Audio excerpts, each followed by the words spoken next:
সব কটা কাজ পরে একই দিনে একই সময়।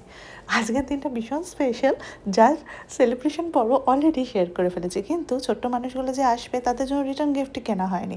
সাথে আজকে পোস্ট ডে, আর হচ্ছে যে পড়েছে পাসপোর্ট রিনিউয়ালও। তো সমস্ত কাজ একসাথে নিয়ে ব্যাগে ভরে চললাম সকাল সকাল রিটার্ন গিফট কিনতে। রিটার্ন গিফট কিনবো কি, এখানেই তো 2-3 ঘন্টা কাটিয়ে দেবো।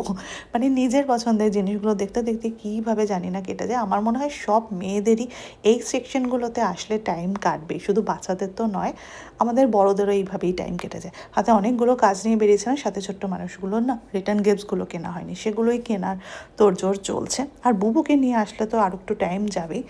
তো এই ছিল আজকে সকালের পর্ব। তাড়াহুড়ো করে কাজ নিয়ে কাজগুলোকে কমপ্লিট করলাম, মিয়াকে স্কুল থেকে ড্রপ নিলাম, নিয়ে এবার দৌড়ে দৌড়ে যাচ্ছি বাড়ি, কারণ ছোটো মানুষদের জন্য অনেকগুলো রান্না বাকি আছে। সকাল সকাল রান্নাগুলো শুরু করতে হবে, কারণ তারা চলে আসবে একদম 5টার মধ্যে। রান্নাবান্নার পর্ব নিয়ে পরে আসছি, বাকি আরও অনেক গল্প হবে পরের ভিডিওতে। এরকম একটা রোদ ঝলমলের দিনের অসংখ্য শুভেচ্ছা জানিয়ে আজকের ভিডিও এখানে শেষ করলাম। দেখা হচ্ছে নতুন ভিডিওর সাথে খুব তাড়াতাড়ি। টাটা।